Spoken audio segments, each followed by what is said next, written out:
Death will come and common beings cannot avert it. One does not fear it because at present one has no certain knowledge of it. Answer: it is not difficult to know death. Death is common to all cattle intended for slaughter, and one sees another die, just so, death also is common to all of us ordinary beings. Moreover, you have seen many die, see many who are dying at present, and will see many die. How can you have no reason to fear the Lord of Death on the grounds that you have not seen death? Consider the fearfulness of death, and instead of acting like cattle for slaughter who, seeing the butcher kill one, wait to be killed themselves, be conscientious in the practice of virtue. It is unreasonable to doubt the need for such great concern to avert death on the grounds that, though obvious, the time of one's death is uncertain. It is extremely foolish to think you are eternal because the time of your death is uncertain. On account of death's unpredictability, you should be on guard from today. Though you may not have died today, one day the Lord of Death will do you an injury. Therefore, giving up all hope to stay alive, and thinking of death, be conscientious about practicing the path to liberation. Just as all the people of a certain place went one by one in turn to be devoured by the ogre Bagasu, all who are born will die. Assertion: though death is certain here, fear of death arouses aversion only in the cowardly, while the brave, to gain reward and honor, are undaunted even when sharp weapons rain down on their bodies in battle. Thus, they do not fear death. Answer: that is most improper. If you avidly consider future goals such as rewards and honor, but do not consider the waning life of the body which is the basis for such acquisitions, you are acquiring rewards and honor by selling your life. Who would call you intelligent? No one, you will only be called stupid. Therefore examine whether you risk losing your life and do not be attached to rewards and honor. The use of having love is not in accordance with the meaning of Candorcurti's commentary. It is like the following analogies: a merchant's son who had many love affairs considered only his attachments to others, not their reciprocation, and was soon ruined by the merrymaking and quarreling of his affairs. A Brahmin had 3 sons.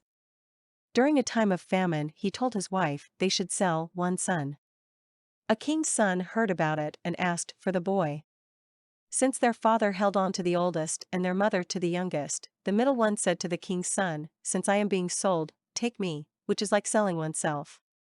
Assertion: if it is reprehensible to sacrifice one's life for wealth, it must be all right to perform ill deeds to safeguard one's life. Answer: it is not appropriate.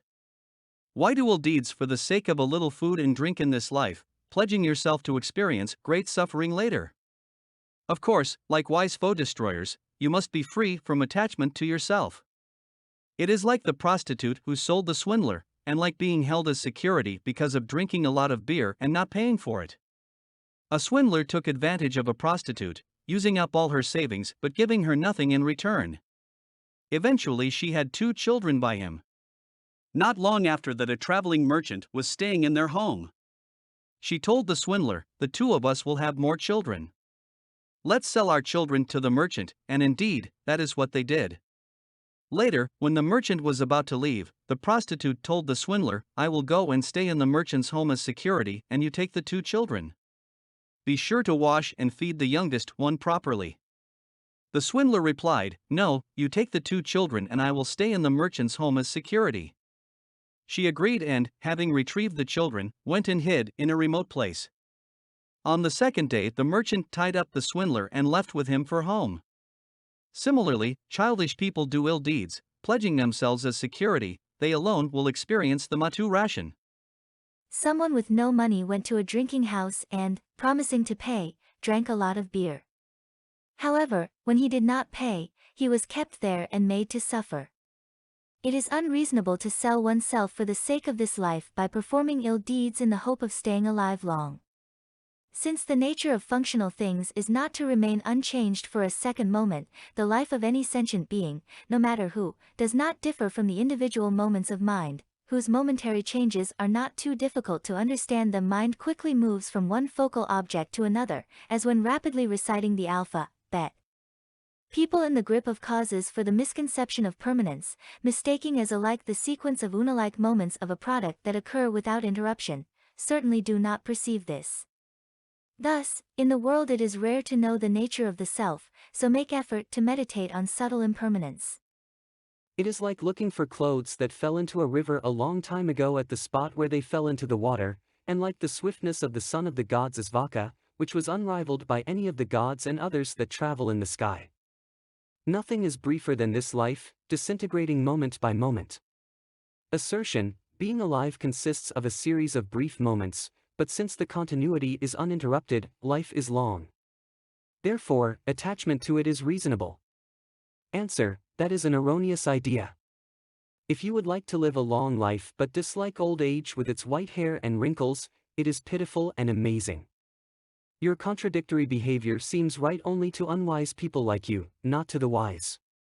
Since you don't want old age, don't be attached to the continuation of life. It is like some youths who made fun of an old man sitting in a park. You look old, they jeered, but they were hoping to live a long time. Assertion, though one does not want to age and die, when these two happen to one they are not as much a cause for grief as when they happen to one's son. It is therefore appropriate to grieve at the death of one's son and others.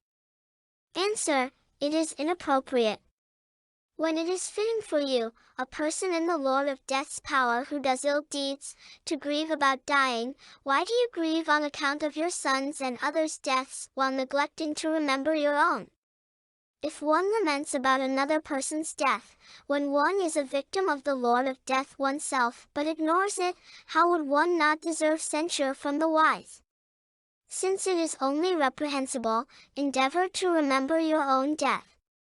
A Brahmin's servant wearing a peacock's feather as a badge recognized others' servants by this sign, but did not think of herself as a servant. Forgetting it is one's own nature to die, but lamenting that one's son is dead, is like that. Assertion, though it is proper to grieve about dying, it is nevertheless reasonable to grieve and the son one has considered one's own goes to the next world without asking. Answer, even that is not admissible. If someone whom you have not requested to become your son does so through the force of his own actions, it is not unreasonable if he leaves without having asked his father whether he may go, because it is his nature to come and go arbitrarily. It is like the following analogy: a girl who had newly arrived agreed to be the wife of a man staying in a park. When she later left without having asked him, he grieved. Someone inquired whether he knew from where she had come. He replied that he didn't. Then since she left just as she came, why grieve? It is unreasonable to grieve over the dead when one does not know from where they have come nor where they are going. Perhaps it is not that he did not ask to go, only that, because of your confusion, you did not notice when your son showed indications of going. His enthusiasm to go to the next world is implicitly shown by his growing old with white hair and wrinkles. It is like the following analogy: a father sent his only son on an assignment, but grieved when he was about to go. Similarly, having been eager to produce a son, it is unreasonable to grieve at death, the outcome of having been born. Objection. Although he showed his enthusiasm to go, great attachment to one's son causes one to grieve. Answer. Attachment is not appropriate. A son does not love his father as much as a father loves his son. Ordinary people feel attracted to the young, like their children, but the young do not feel as attracted to their elders. Hence those such as one's son, whose upbringing,